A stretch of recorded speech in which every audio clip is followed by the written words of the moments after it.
Hey folks, Amanda's back, and I'm about to give the 2NC. This speech is also 8 minutes long, so I have my timer set. The order will be the terrorism disadvantage. Anybody not ready? Alright, let's begin.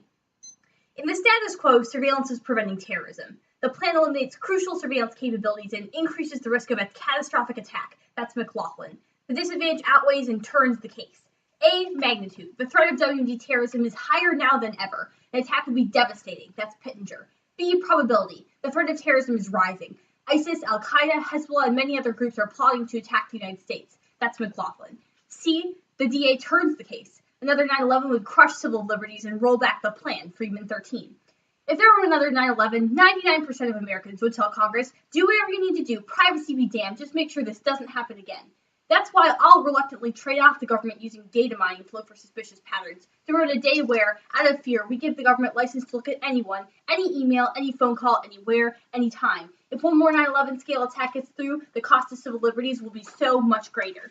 Now, first, they say that there's no imminent threat, but this argument actually helps us. Yes, we're not saying that there'll be a terrorist attack tomorrow, but rather that the risk of terrorism is on the whole increasing.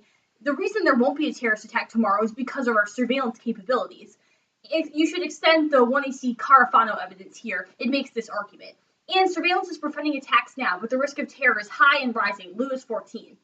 As terrorists splinter, the risk of attack increases. The messy U.S. withdrawal from Iraq and Afghanistan contributes to an increase in risk. The chairman of the House Select Committee on Intelligence, who is better placed than most members of Congress to assess risk, said in June 2014 that the level of terrorist activity was higher than he had ever seen it.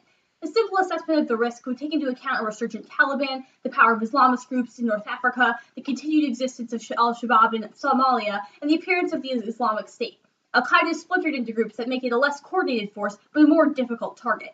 Hamas and Hezbollah have achieved quasi-statehood status. The chief difference between now and before 9/11 is surveillance. The needed reduction in public anti-terror measures without increasing the chances of attack is contingent upon maintaining the capability provided by surveillance to detect, predict, and prevent attacks. Our opponents have not given up, neither should we.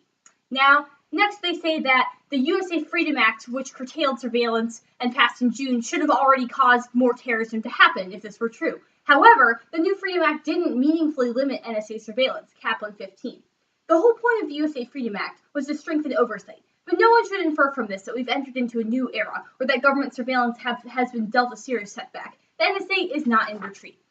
Now, next they say that the surveillance causes too much data and that overloads our system. But false negatives outweigh false positives. Absent casting a wide net, terrorism is inevitable, Posner 8. The cost of false positives must be balanced against false negatives. The failure to detect a 9/11 plot was an exceptionally costly false negative. Intelligence services have no alternative to casting a wide net if they are to have reasonable prospects of obtaining clues that will enable future attacks to be prevented. And Schneier is wrong about mass surveillance. It's a vital counter-terror tool, NE 15. When it comes to specific recommendations, Schneier becomes significantly less compelling. Like the claim that waterboarding failed to yield actionable intelligence, it is impossible for a citizen without access to classified information to assess its validity. Even if Schneier is correct that the traditional investigative police work is ultimately responsible for successfully identifying the truly dangerous, there are still reasons that the public would want spies to have access to a ready cache of metadata. As soon as the bad guy is found using his old-fashioned methods, data mining would still allow speedy identification of known associates. Now, they say that our link is not specific, that we've only generally said that surveillance is helpful, but encryption specifically risks catastrophic terrorism, Weissman 14. The cost of a system where we may be more at risk to hacking is outweighed by the vital role lawful electronic interception plays in thwarting crime, including devastating terror attacks. Intelligence officials have noted that we increasingly use non-telephonic methods to communicate. The ability to monitor electronic communications is decreasing with encryption. Such data is critical to solving crimes, and preventing terrorist attacks requires such an ability. And encryption exponentially increases the risk, Hasco 14. Encrypting does limit law enforcement's access to data, contacts, photos, and email.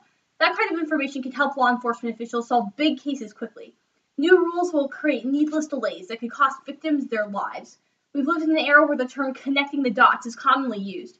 If our cutting-edge technologies are designed to keep important dots out of the hands of our government, we all might start thinking about how safe we will be when tech-savvy criminals exponentially increase their own success rates. Next, they say that the NSA hasn't actually stopped any attacks, but that's just false. At least 60 terrorist plots since 9/11 have been thwarted due to U.S. intelligence, documented all 13.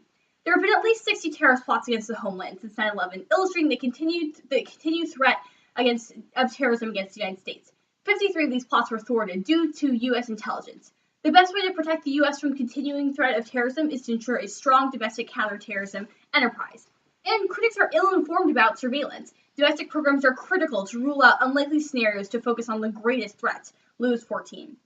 Assertions that a collection program contributes nothing because it has not single-handedly prevented an attack reflects an ill-informed understanding of how the U.S. conducts collection analysis to prevent harmful acts. Intelligence is a team sport. Success is the product of efforts of teams from many agencies, using many tools and techniques, working together to assemble a coherent picture. Often the contribution from collection programs comes not from what they tell us, but from what they let us reject as false. This allows analysts to focus on more likely scenarios. Now, they say that data is not key and that intelligence agencies don't share the data that they already have, but you can cross-apply the Lewis evidence I just read as well as some of the other evidence I've read above. All of this evidence says that actually our surveillance has been successful in stopping attacks and that agencies are working together as a team, which answers this argument.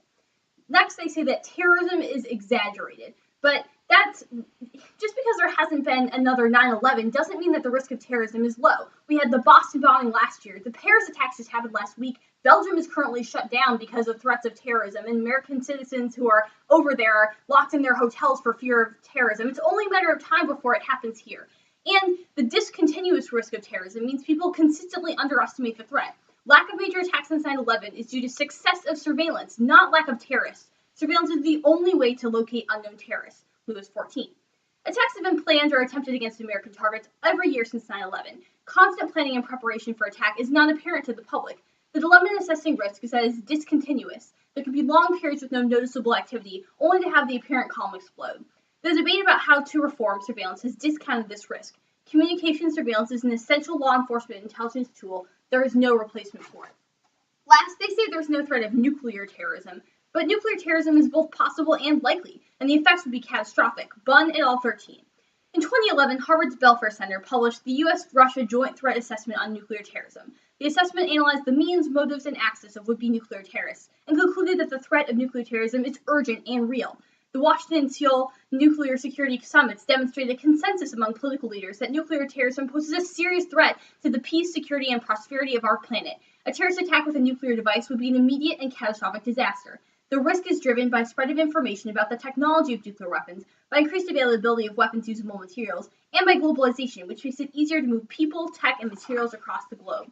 Making a nuclear bomb is potentially within the capabilities of a terrorist group, as numerous government studies have confirmed. Terrorists could cut open and install a nuclear weapon and make use of its nuclear material. Nuclear material is small and difficult to detect, making it a major challenge to stop smuggling. Al-Qaeda has sought nuclear weapons for almost 2 decades. There is no sign the group has abandoned its nuclear ambitions.